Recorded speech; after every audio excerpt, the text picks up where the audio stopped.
बिस्मिल्लाहिर्रहमानिर्रहीम अस्सलाम वालेकुम वरहमतुल्लाहि वबरकातुहू। सजनों, जैसा कि तुसी जानते हो मुंजी का सीजन है और कुछ हारवेस्ट हो गए ने ते कुछ अजे रहिंदियां ने। जनाबे वाला एक जगह तो गुजर रहा सी ते ऐसी मुंजी वेखीए। इसका जो मैं मुंजर वेख्या है ये तकरीबन 16-17 इंच का जनाब इहदा लंबा मुंजर है और इहदे विचों जो मैं चेक कीतियां ने ते 18 तो 20 इहदे विच है जनाब इहदियां डालियां ने। यह डालियां 18 तो 20 डालियां। मैं फिर तो रुकया, मैं पूछा ऑनर कौन ने, पता लगा जनाब भाई फैसल दे ऑनर ने। इन्होंने को फिर मैं पूछा भी है कि किस्म है, इन्हें ऐसी किस्म का नाम लिया सजनों कि जी अगे अज तक मैं नहीं सुनी। ये जनाब सारी इन्होंने को गल पूछते हैं कि केड़ी किस्म तुसी लाई है। फैसल भाई अस्सलाम वालेकुम। जी वालेकुम अस्सलाम। सर की हाल ने, ठीक हो जी अल्हम्दुलिल्लाह जनाब, दुआवां शुक्र है अल्लाह ज़ात दा। माशाअल्लाह। तुसी एक ऐसी किस्म लाई है कि जिद इतनी लंबी मुंजर, फिर इदा बूटा बड़ा जबरदस्त है और फसल सारी खड़ोती है, डिग्गी भी नहीं, कद भी बड़ा मुनासिब जिहा है। सर ए केड़ी किस्म है? भाई जान गुजारिश है मैं बाहर तो मंगाया सा जे बीज ब्राजील तो ते ए हुण पिंडी भट्टियां दे विच एक खालिद वनस्पति है जेड़ा वो बड़ा मशहूर होया। हर बंदा जेड़ा हर मुल्क विच जदीद तो जदीद चीज़ां बनदियां ने पईयां। 11-23 उन्हां इहदा नाम इन दस्सिया है ते उस तो बाद ये सुपर दी किस्म है, जेडी सुपर कर्नल हुंदी सी ना ओदी किस्म है। उन्ना ही टाइम लैंदी है ते बाकी मुंजर वेख के ते मैनू भी ये तवक्को नहीं सी। मैं हैरान हो गया इहदी मुंजर वेख के कि अल्लाह ताला ने इहनू बना के दिता है। ए वेखो ना तुसी 15 तो 16 इंच मुंजर है। ए वेखो इस तो अगे की होवे जनाब। ए वेखो जी, जबरदस्त जबरदस्त। ए वेखो ना तुहाडी ए मुंजर रख के वेखो ना, ए उस तो भी लंबी है। बल्कि मैं याद करदा तुसी उत्ते मुंजर जी जी करो। ए वेखो जी, ओनू भी नाल रख दियो। ए सिर्फ थोड़ी जी तोड़ी थले होए ए वेंदो इथों हुण दाना शुरू हुंदा पिया। माशाअल्लाह। ए तुहाडी कोनी आ गई है, माशाअल्लाह कोनी तक आ गई है। इसको वेख लो कि मुंजर नजर आ रही है जी।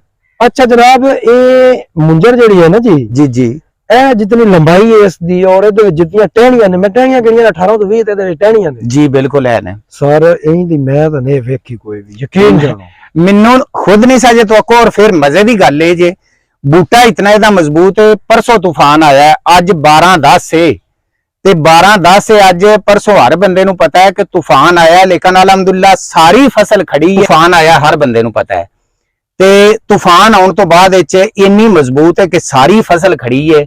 अज 12-10 है ते 9 नू तूफान आया, लेकिन वेख लो तुसी इतना मजबूत बूटा है कि कोई बूटा ना जेड़ा वो नहीं गिरिया, मुकम्मल तौर ते फसल खड़ी है।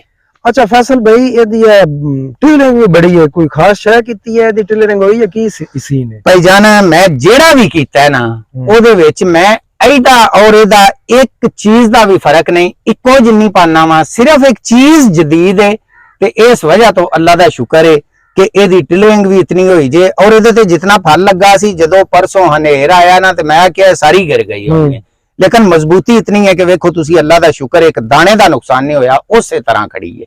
ਇਹਦੇ ਵਿੱਚ ਕੀ ਕੋਈ ਖਾਸ ਡੋਜ਼ ਦਿੱਤੀ है? डोज जनाब मैं आम जेड़ी खुराक दी है ना, आम दूसरी है नाल दी जेड़ी ये होर किस्म है, लेकिन वो तुसी वेखो इनू वेख लवो ये डोज है जेड़ी इनू दी है वो ही उन्होंने दी है। मैं कोई अलग डोज नहीं इन्हें दी। अच्छा फैसल भाई, ये नाल जेड़ी किस्म है ਇਹਦਾ नाम तो पता है भी केड़ी किस्म है? जी बिल्कुल, ये 1885 है जनाब। 1885 है जरा दपया ते मोदी एक मुंजर इथों तोड़ा जी। जी तो जनाब मैं ना कंपैरिजन को थोड़ा जा कर दिया दे विच बनदा है जनाब कंपैरिजन। ए वेखो जी, 1885 वेख लो जनाब, ओदे नालों भी इसदी लंबी जे। 1885 दी फैसल भाई तकरीबन बनदी पई है कोई 12-13, ਇਹਦੀ 17-18 तक जा। बिल्कुल जनाब ਤੁਹਾਡੇ सामने में जो कुछ है वे सारी। अच्छा सारी दी टाइमिंग दसो, ਮੈਨੂੰ ਲੱਗਦਾ ਕੋਈ ਬੜੀ ਮੈਨੇਜਮੈਂਟ ਟਾਈਮਿੰਗ ਦੀ ਕੀਤੀ ਹੈ, ਕਦੋਂ ਕਣ ਕੱਢਿਆ? टाइमिंग जनाब ਇਹਦੀ मैं मई च कण ਕੱਢਿਆ ਸਾਜੇ। ਇਹ 19 ਜੂਨ ਨੂੰ मैं ਜਿਹੜਾ ਨਾ ਇਹਨੂੰ ਮੁੰਤਕਿਲ ਕੀਤਾ ਆ। अच्छा माशाल्लाह। ਇਹ ਕਿੰਨੇ ਦਿਨਾਂ ਦੀ ਫਸਲ ਹੈ? ਇਹ 4 ਮਹੀਨੇ ਦੀ ਪੂਰੇ ਦੀ ਹੈ, क्योंकि हुण 20 अक्तूबर आने वाला है, 20 अक्तूबर तक इंशाल्लाह इस काश्त हो जाने जी, इस हार्वेस्ट हो जाना। हाँ जी ठीक हो गया। अच्छा बीज कितना लाया जे?